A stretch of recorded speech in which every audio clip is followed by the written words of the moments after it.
Bien, bonjour à tous et merci de nous accueillir. Donc effectivement, il existe une note de synthèse que vous pouvez trouver à l'accueil de cette université. Sinon, il y a évidemment un rapport plus complet, puisqu'en un quart d'heure, on présentera que très rapidement quelques éléments finalement d'analyse et de conclusion de l'étude que nous avons réalisée. Et donc la question qu'on s'est posée pour cette matinée, c'est finalement quel public est intéressé par les écomatériaux et comment les toucher. Donc c'est cette question qu'on vous propose de livrer à la réflexion. Et avant d'entrer dans le vif du sujet, simplement peut-être rappeler que si nous sommes ici avec Bruno Pereira et que nous vous présentons ce travail, c'est qu'il y a à la base une étude qui est toute fraîche, celle dont on parlait à l'instant à travers la synthèse, et qui a été réalisée au cours du premier semestre et qui se base donc sur un certain nombre d'entretiens, sur un certain nombre de questions. Alors, entretiens avec des particuliers, mais aussi entretiens avec des professionnels que vous pouvez être. C'est-à-dire qu'un certain nombre d'entre vous ont peut-être été enquêtés dans le cadre de cette démarche-là. Et puis, donc, un questionnaire passé auprès de 500 Bretons. Donc, vous voyez quelque chose, un dispositif quand même relativement lourd dans ce cadre-là. Et l'ensemble ayant été piloté donc, par la région Bretagne et accompagné par la région Bretagne dans le cadre de cette réflexion. Alors, la première question qu'on s'est, et je te l'adresse finalement d'une certaine manière, Bruno, la première question qu'on s'est posée, puisque vous avez vu qu'on a travaillé sur les écomatériaux, j'allais dire c'est celle-ci. C'est quoi un écomatériau ? Oui, ça a été le problème récurrent pendant toute l'étude, de savoir à quoi correspondait ce mot écomatériaux. Alors c'est vrai qu'on a, quand on donnait le nom de toute la liste des écomatériaux tels qu'on les supposait, les gens voyaient très bien de quoi est-ce qu'on parlait, mais quand on parlait d'écomatériaux spontanément, ça n'était pas très compréhensible. Et de toute façon, vous voyez ici, on a, je ne sais pas si vous pouvez voir, mais en tout cas, dans les faits sur les 487 enquêtes que l'on a faites, les 487 personnes, on se rend compte que le terme écomatériaux n'arrive qu'à 15%. Au-dessus, on a quoi? On a des matériaux écologiques, on a à 28%, on a des matériaux naturels à 23%. Donc, vous voyez que le terme écomatériaux n'est pas très parlant. Et de toute façon, d'une manière générale, et c'est vraiment un problème de fond, on n'a pas encore trouvé de terme qui regroupe tous ces matériaux.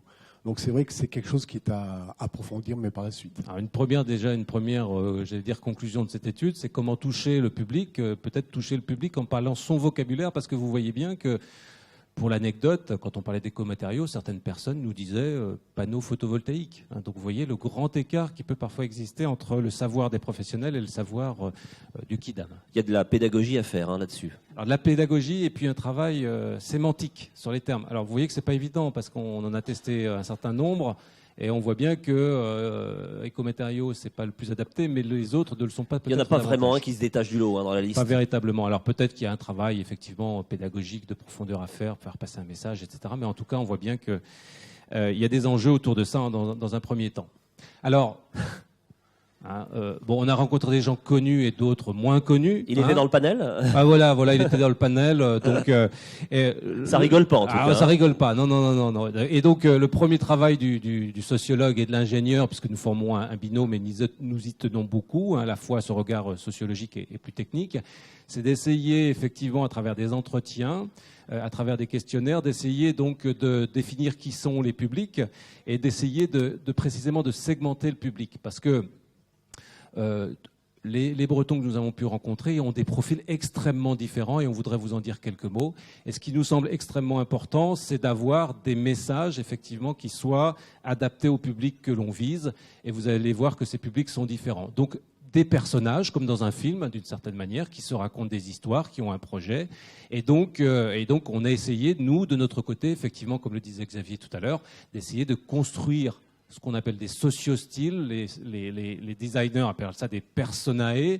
On essaye de caractériser les choses en se donnant des critères.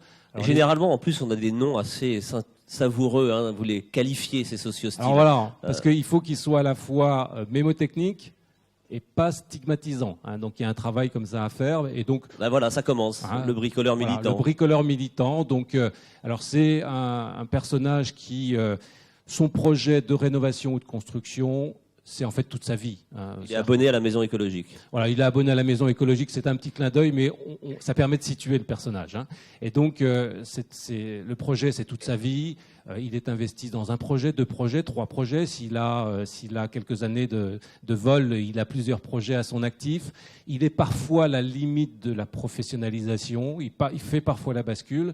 Et vous voyez, ce qui le caractérise, c'est qu'en fait, il s'investit dans son projet et il délègue très peu. C'est le sens donc du tableau que vous voyez. Alors je ne sais pas où est le pointeur, c'est peut-être ça.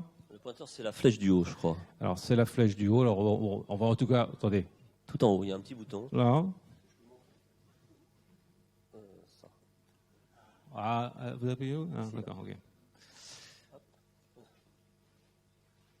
Donc vous voyez là, il délègue très peu, il fait beaucoup de choses par lui-même et il a un degré de sensibilité, je vais vous en dire un mot très rapidement, mais aussi il a aussi des talents, c'est-à-dire des compétences, il a des gens qui l'entourent. Il a un réseau. Un réseau, c'est-à-dire qu'il est peut-être autoconstructeur, mais attention, l'autoconstructeur n'est jamais solitaire. Et il a du temps aussi. Et il a du temps, et il a peut-être pas trop de sous, mais il compense peut-être avec tous ces éléments, tous ces éléments-là.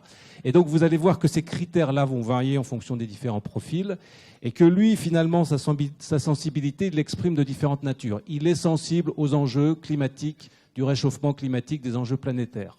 Il est sensible aussi à tout ce qui va toucher à la construction elle-même, au système constructif dans le domaine du bâtiment. Toutes ces questions-là l'intéressent beaucoup. Le bioclimatique, évidemment, l'intéresse beaucoup.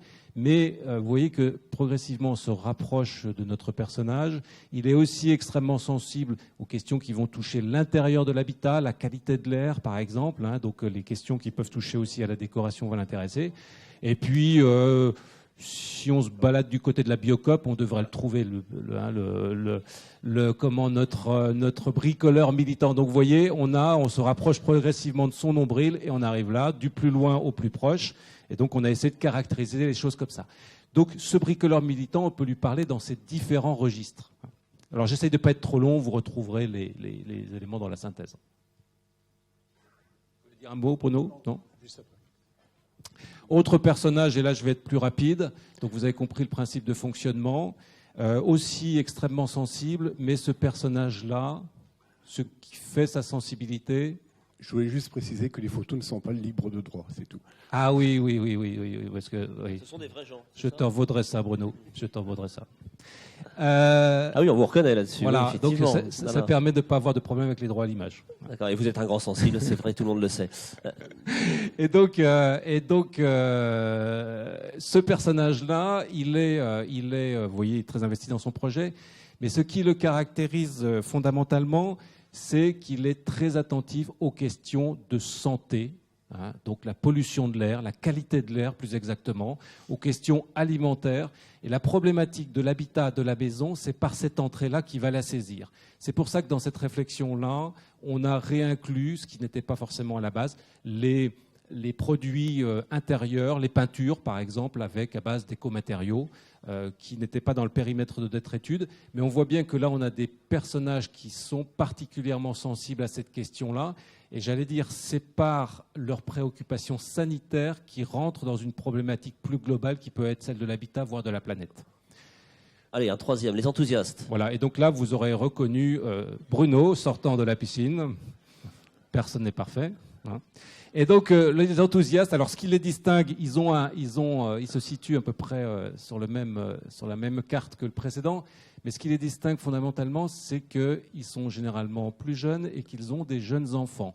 Et donc, on voit bien qu'ils s'engagent dans un projet. Leur projet de construction ou de rénovation est aussi une manière de construire leur famille dans une dynamique à la fois très familiale, puisque c'est aussi un support pédagogique finalement que la maison, et aussi dans une dynamique très collaborative avec les potes, etc. C'est sympa, on s'aide, on s'entraide, etc. Et donc évidemment, vous l'aurez compris, ils sont assez sensibles à la question des écomatériaux. Donc ils ont peut-être moins de compétences que les précédents, moins de réseaux, etc. Quoique ils ont beaucoup de réseaux, etc. Mais ils sont quand même très très investis dans leur projet. En tout cas, ils souhaitent l'être. Et puis, eux, comme les précédents, vous voyez, ils sont sensibles aux problématiques environnementales et planétaires. Ils sont sensibles aux éléments qui peuvent toucher à la construction elle-même. Et puis, ayant des enfants, ils permettent d'introduire une problématique qu'on n'a pas vue jusqu'à présent. Familiale ? Les enfants, c'est vraiment un marqueur très fort de la prise de conscience sur ces questions-là. C'est-à-dire que dès le moment du projet de l'enfant, dès le moment de la venue de l'enfant, va se poser des questions quant à l'aménagement intérieur de la maison. Et donc, on va sur la sphère de la décoration.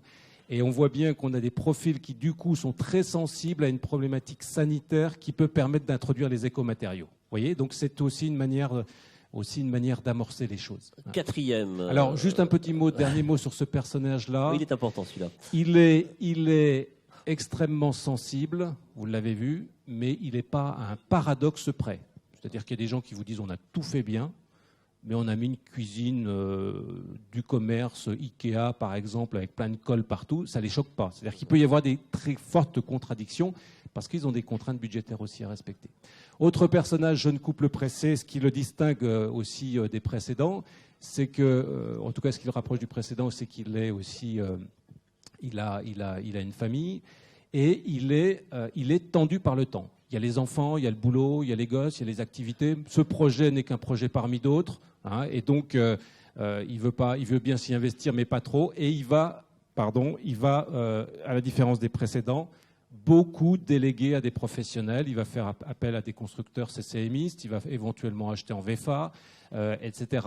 Il ne va pas être investi comme les précédents sur son projet, mais il est attentif à ces questions-là. C'est plutôt des jeunes, des jeunes personnes, et donc c'est des choses qui sont dans l'air du temps. Avec, encore une fois, on le reverra sur les stats avec Bruno tout à l'heure, c'est pas parce qu'on est sensible qu'on achète des écomatériaux. Il y a un gap énorme entre l'un et l'autre, c'est-à-dire qu'il y a la sensibilité n'est pas synonyme d'acte d'achat, mais elle est synonyme de terrain favorable. Et donc là, on est aussi, comme le précédent, très sensible aussi sur des problématiques liées à l'enfance, à la décoration. Donc vous voyez, c'est un peu égocentrique, bien sûr, hein. C'est ma famille, moi, etc.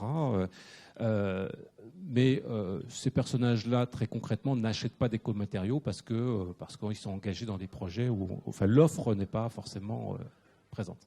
Avant-dernier, les accédants. Alors les accédants, même chose, très jeune couple qui délègue beaucoup, c'est-à-dire qu'en fait, ils veulent acheter...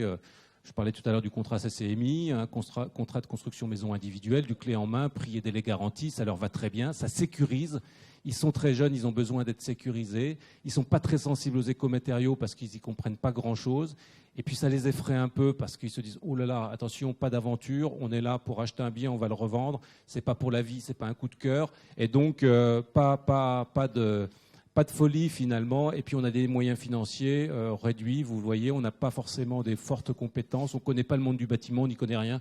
Alors, attention de ne pas avoir une surenchère d'informations qui noirait le poisson. Et alors eux, comme les précédents, ils sont dans le projet de l'enfant très souvent, hein, et donc c'est aussi, et encore une fois, c'est une clé d'entrée extrêmement importante.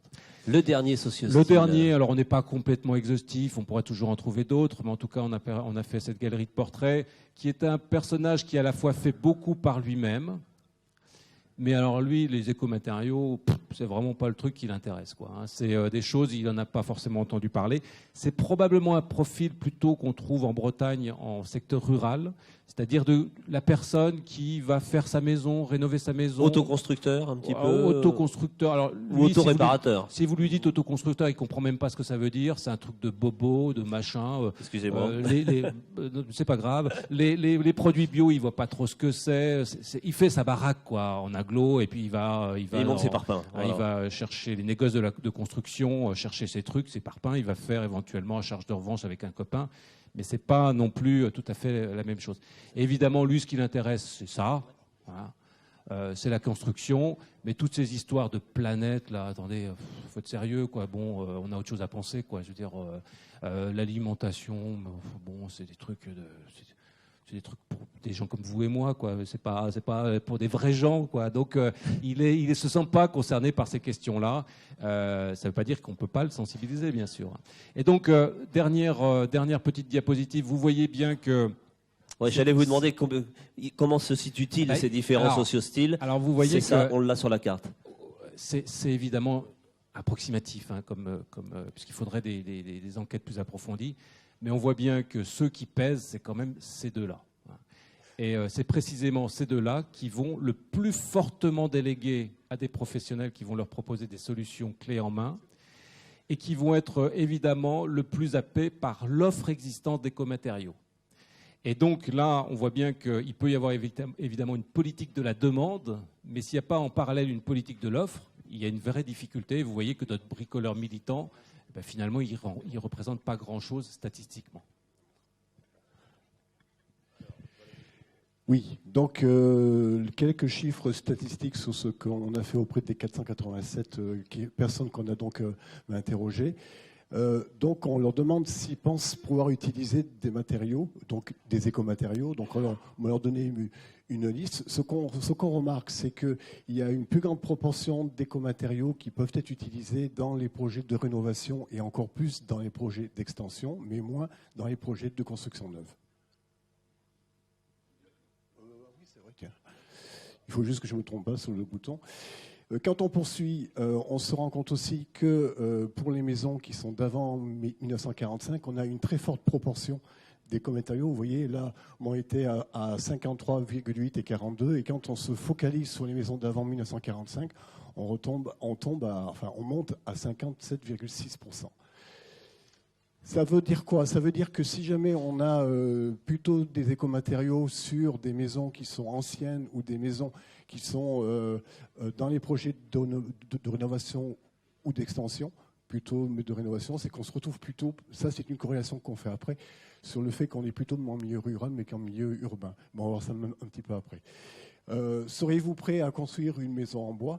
Et là, c'est une remarque qui nous a beaucoup surpris, en tout cas c'est quelque chose qui nous a beaucoup surpris dans le résultat, c'est qu'on se rend compte que pour les moins de 30 ans, on est à 50,6%, pour les de 50-60, on est à 55,7%, mais vous voyez, pour les 30-40 ans, on est à 65%. Et c'est un trait, mais qui nous a surpris, c'est pas le public le plus jeune qui est intéressé par les écomatériaux, en tout cas pour le bois et puis pour la paille, mais c'est plutôt des personnes qui sont entre 30 et 40 ans.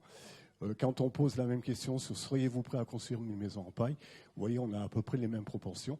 C'est vraiment la tranche des 30-40 qui sont le plus prêts à faire que la tranche mais des moins de 30 ans. Et à la campagne, vous voyez les chiffres ici, on a 24,2, 35 et puis 15,4%. Quand on est à la campagne, on est à 27,2% pour est-ce que vous êtes prêt à construire une maison en paille, alors qu'en ville, on tombe à 16,5%.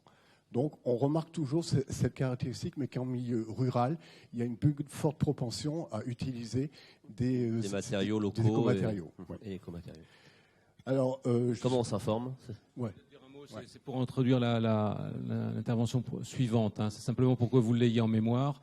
Les trois sources d'information principales pour les personnes que nous avons enquêtées par questionnaire: la famille, la confiance. On voit bien que la confiance se structure à travers les réseaux familiaux qui sont fondamentaux dans les choix et dans les projets. Le deuxième point, c'est évidemment l'Internet. Alors, Internet, revue, livre, c'est d'abord l'Internet et on aura l'occasion d'en reparler. Hein. C'est qu'on voit bien que le première étape d'un parcours client se fait par l'Internet et on en dira quelques mots plus tard. Et puis, le troisième, les professionnels du bâtiment que vous êtes pour un certain nombre d'entre vous, 56%, hein, donc c'est là où on a le plus gros score, c'est-à-dire qu'on voit bien qu'on va chercher le conseil, qu'on attend le conseil de ces professionnels, et donc il est important évidemment de travailler autour de ce sujet. Je vous remercie. Voilà, merci beaucoup Stéphane et Bruno pour cette présentation.